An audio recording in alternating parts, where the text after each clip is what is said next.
Our first reading is taken from the 11th chapter of Numbers, beginning at the 4th verse.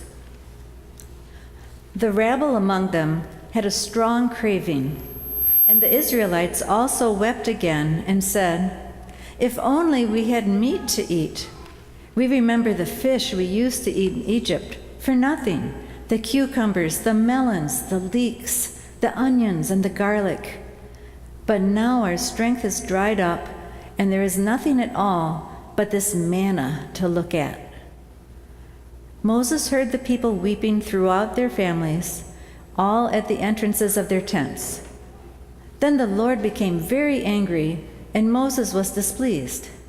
So Moses said to the Lord, "Why have you treated your servant so badly? Why have I not found favor in your sight that you lay the burden of all this people on me? Did I conceive this people? Did I give birth to them, that you should say to me, 'Carry them in your bosom as a nurse carries a sucking child to the land that you promised an oath to their ancestors?' Where am I to get meat to give all this people? For they come weeping to me and say, 'Give us meat to eat.' I am not able to carry all this people alone, for they are too heavy for me. If this is the way you're going to treat me, put me to death at once, if I have found favor in your sight, and do not let me see my misery." So the Lord said to Moses, "Gather for me 70 of the elders of Israel, whom you know to be the elders of the people and officers over them. Bring them to the tent of meeting, and have them take their place there with you." So Moses went out and told the people the words of the Lord, and he gathered 70 elders of the people and placed them all around the tent. Then the Lord came down in the cloud and spoke to him, and took some of the Spirit that was on him and put it on the 70 elders. And when the Spirit rested upon them, they prophesied, but they did not do so again. 2 men remained in the camp, one named Eldad, the other named Medad, and the Spirit rested on them. They were among those registered, but they had not gone out to the tent, and so they prophesied to the camp. And a young man ran and told Moses, "Eldad and Medad are prophesying in the camp." And Joshua, son of Nun, the assistant of Moses, one of his chosen men, said, "My lord Moses, stop them." But Moses said to him, "Are you jealous for my sake? Would that all the Lord's people were prophets, and that the Lord would put his Spirit on them." The word of the Lord. Thanks be to God. Please join me as we read Psalm 19 responsively. The teaching of the Lord is perfect and revives the soul. The testimony of the Lord is sure and gives wisdom to the simple. The statutes of the Lord are just and rejoice the heart. The commandment of the Lord is clear and gives light to the eyes. The fear of the Lord is clean and endures forever. The judgments of the Lord are true and righteous altogether. More to be desired are they than gold, more than much fine gold, sweeter far than honey in the comb.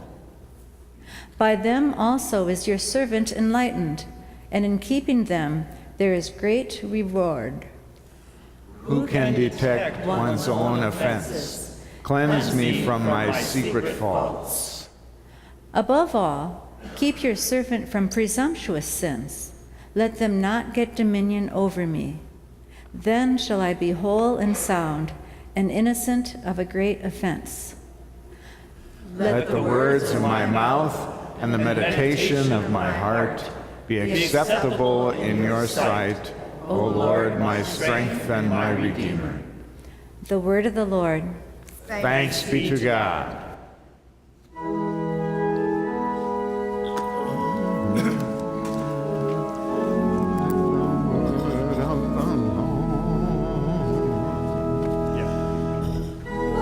let my heart be good soil, the word on the word.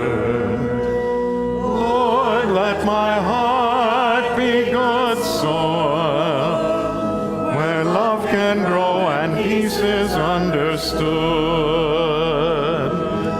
When my heart is hard, break the stone away. When my heart is cold, warm it with the day. When my heart is lost, lead me on your way. Lord, let my heart, Lord, let my heart, Lord, let my heart be good soil. The Holy Gospel for this 19th Sunday after Pentecost is the Gospel according to Mark, the 9th chapter. Glory to you, O Lord. John said to Jesus, "Teacher, we saw someone casting out demons in your name, and we tried to stop him because he was not following us." But Jesus said, "Do not stop him, for no one who does a deed of power in my name will be able soon afterward to speak evil of me. Whoever is not against us is for us. For truly I tell you, whoever gives you a cup of water to drink because you bear the name of Christ will by no means lose the reward. If any of you put a stumbling block before one of these little ones who believe in me, it would have been better for you if a great millstone were hung around your neck and you were thrown into the sea. If your hand causes you to stumble, cut it off. It is better for you to enter life maimed than to have two hands and to go to hell, to the unquenchable fire. And if your foot causes you to stumble, cut it off. It is better for you to enter life lame than to have 2 feet and to be thrown into hell. And if your eye causes you to stumble, tear it out. It is better for you to enter the kingdom of God with 1 eye than to have 2 eyes and to be thrown into hell, where their worm never dies and the fire is never quenched. For everyone will be salted with fire. Salt is good, but if salt has lost its saltiness, how can you season it? Have salt in yourselves and be at peace with one another." The gospel of the Lord. Praise to you, O Christ.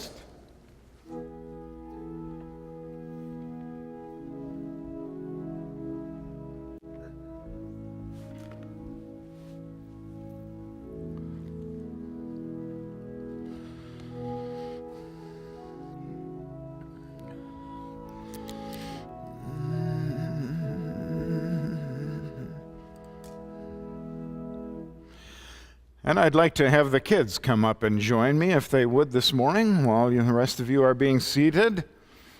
How many early risers have we got here today? We've got a few. Come on up. You can stand with me by the font.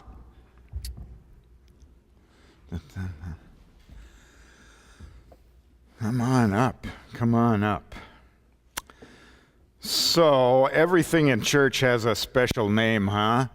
That we'd call a table, but in church you call it an altar, huh? This thing is called a font. And there's something in here. What's in here? What is that? Water. Water in there, that's right. What do we do with this font and with this water in church? Do you know? What do we do? That's right. A lot of times we'll have babies come and we'll pour the water on their head. Do you know what the name of that is? What did we call that? It's called baptism. Very good. Excellent. Excellent. We haven't had any baptisms in the month of September, but we've got 3 coming up in October. The first one in 2 weeks, so we'll look forward to that. So I want to have you talk to me a little bit about water. Tell me some things that you can do with water. I mean, besides baptizing, what else can you do with water? Swim in it. You can swim in water. Does that feel good on a hot summer day? Because yes. You can drink water. That's right. What if you didn't have any water to drink? What would happen to you? You would get dehydrated, which isn't good, is it? No. If you want to be healthy, you have to have some water to drink. What else can we do with water?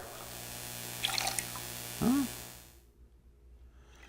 I wonder if you did something maybe yesterday that used some water and some soap.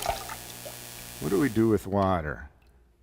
We can wash with water, right? Have you ever been out maybe playing hard, working hard, and you're all sweaty and you're all dirty? Does it feel good to wash, to get clean? It does, doesn't it? Getting clean feels good. We have another kind of stuff that gets on us, and that's because we're not always perfect, are we? We make mistakes. We do things wrong. Do you ever do anything wrong? Sometimes? Yeah, me too. Me too. And when I do things wrong, I need to be cleaned. I need to be washed, huh? In baptism, that's one of the things that happens. We get washed. We get clean. What else can you do with water? Come on up. Come on up. Good to see you this morning. In my office, in my window, I have a plant. What do plants need to grow? They need water, don't they? They need sunlight and they need some soil probably, but they need water. What if I forget to put water on my plant in my office window? What happens? They'll die after a while. That's right. That's right. I'm wondering if you can think, yes. Fish need water. That's right. If they don't have water, what happens to them? They die too, don't they? Don't they? So, when we get baptized, God cleans us, because sometimes we need to be cleaned. We're not perfect. God keeps us healthy and alive with the water of our baptism. God refreshes us. There's something else that's not so good that sometimes can happen with water. Do you have to be careful when you go in swimming? What do you have to be careful about? Bees stinging. And bees might sting you. You have to be careful about that. That's true. But what if you don't know how to swim? What should you do when you go into the water? You're drowned. You might drown if you're not careful. So is water? Yes. You should grab something. That's right. You should probably wear. That's right. You could wear a life jacket. You could do something like that. Because water can also be dangerous. And one of the things that can happen is people can drown, can't they? Can't they? Well, I said before that I sometimes do things wrong. I sometimes make mistakes. Do you do that too? Yeah. Do you feel good when you do something wrong or you make a mistake? Neither do I. I feel bad when I do things wrong and when I make mistakes. Do you try hard not to make mistakes and not to do things wrong? Yeah, me too. Me too. But does it always work? No. I can try as hard as I can try, but I still sometimes make mistakes. It's like there's two people inside me. One person wants to do what's good and right, and one person is always messing up, always doing those things that I shouldn't do. And here's the thing about baptism. God says, in this water, that part of us that wants to do the bad things, that part of us can drown in this water. God, like a lifeguard, He rescues the part of us that's good, that wants to do good things, but the part of us that doesn't drowns in the water. Now that doesn't happen right away. It sort of takes a long time for that to happen. But one time, that'll be all done. When will we be the kind of people who never do anything wrong and who never make mistakes? Do you know when that'll be? When will that be? Well, I agree with you. Never in this lifetime. But there's another time and another place. Is there a time and place where all that'll be left is the part of us that wants to do good and do right? In heaven. That's exactly right. I got another pastor in training here. You are so smart. You answer those questions so well. Yeah. So as long as we live in this life, and this life is a good thing, and we're glad to have this life, it's a gift from God, but we always struggle, don't we? To try to do the right thing, to try to be good, but one day, all that bad stuff will be gone, and we'll be in a place where only the good stuff will be left. Do you guys know Dr. Mark Moldrum? Was pastor here? Do you know him? You're kind of young, but he used to be the pastor here. And he was very sick for a long time. And 2 days ago, he went to heaven. Now that's a sad thing for his family. That's a sad thing for us because we're going to miss him. But how about for Dr. Mark? Is he in a place now that's sad? He's in a place that's happy, isn't he? No more being sick. No more of any of that bad stuff. Because this water, this baptismal water, did that for Dr. Mark Moldrum and for us. And we're glad that God can give us that gift, can keep us safe, even when we die, and can take us to be with him in heaven. Thank you guys for helping me out today. You can head back again.